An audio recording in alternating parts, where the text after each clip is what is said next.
I'm sure you've seen the productivity experts. Here's how I wake up at 4 a.m. every day with tons of energy. I start crushing the day by reading a whole book before breakfast. Then I make massive gains in the gym, eat the perfect amount of macronutrients before I listen to a podcast at 3 times speed on the way to work.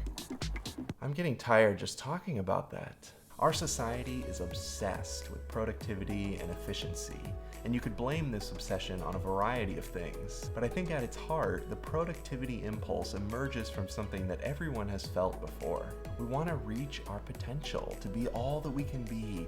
We don't want to leave anything on the table, so we hustle. But today I'm going to show you why slowing down and resisting productivity culture is actually the way you reach your potential. And to embody slowing down, we're doing another fermentation. Today we're fermenting chili peppers to make homemade hot sauce.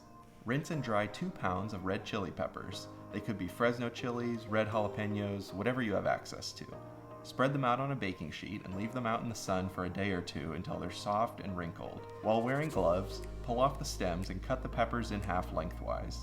Add them to a large bowl and crush a bit with a potato masher. You want to crush the flesh, but leave them in large pieces. Add a 1/4 cup of kosher salt and crush a little more, then leave the bowl out on the counter uncovered overnight. The next day, transfer the peppers and any liquid in the bowl to a large glass jar and add 1 cup of filtered water. Press the peppers under the liquid. Seal it loosely and place on some paper towels out of the way on the counter. The liquid may begin to bubble and overflow a bit after a couple days. Change the paper towels as needed. I'd suggest you leave these to ferment for 2 weeks, but they'll be ready to use in hot sauce after 1 week. One problem with a lot of the productivity talk is that it sets up a standard that's unattainable. Ultimate productivity is hard, and we all fail eventually at maximizing our productive output. The other problem is that focusing on productivity, speed, and efficiency causes us to miss some important things. Relationships with other people and a relationship with God are some of the most important things in life. But relationships are not efficient. Relationships sometimes require you to give way more than you're getting in return.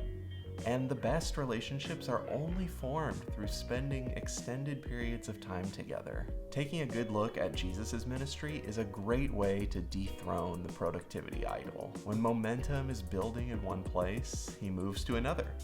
When large crowds start following him, he tells them that they need to eat his flesh and drink his blood, and many stop following him. And there are a number of times he takes an indirect route to get somewhere because his priority isn't just arriving at the next destination and accomplishing the next thing. Slowing down and dethroning the idol of productivity frees you to focus on what's most important.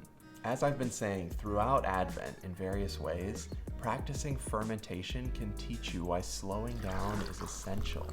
Embodying a principle in this way helps it move beyond the level of the propositional, where it's merely some idea that you agree to, and brings it into a kind of participatory knowing. You'll understand the value of slowing down better if you engage in the slow process of fermenting peppers and making hot sauce. After a week or 2 of fermenting, pour the peppers and liquid into a large bowl.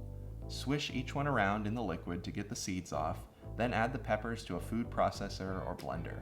Do this with gloves on or your hands will sting for the rest of the day. Learn from my experience. Strain the seeds out of the liquid, discard the seeds, and add the liquid to the blender along with 2 tablespoons of rice vinegar. Blend until smooth, and you now have a fermented pepper mash that can be used to make hot sauces or served as is. Today I'm showing you 2 hot sauces, a Frank's Red Hot style and a Sriracha style. For the Frank's Red Hot, we're blending 1/2 cup of the vinegar of your choice, I'm using rice vinegar, 1/2 cup of fermented pepper mash, and 1 clove of garlic. Blend until smooth, then pass through a fine mesh strainer into your bottle. For the Sriracha, heat 2 tablespoons of white sugar, 1 tablespoon of brown sugar, and 4 tablespoons of rice vinegar in a small pot until the sugar is dissolved.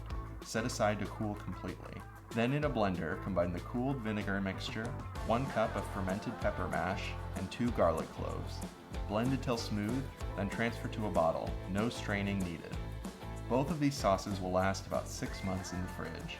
Now that you've got homemade hot sauce, maybe you want to put it on some oysters. In this video, you'll learn what it really means when the Bible says you shouldn't eat shellfish.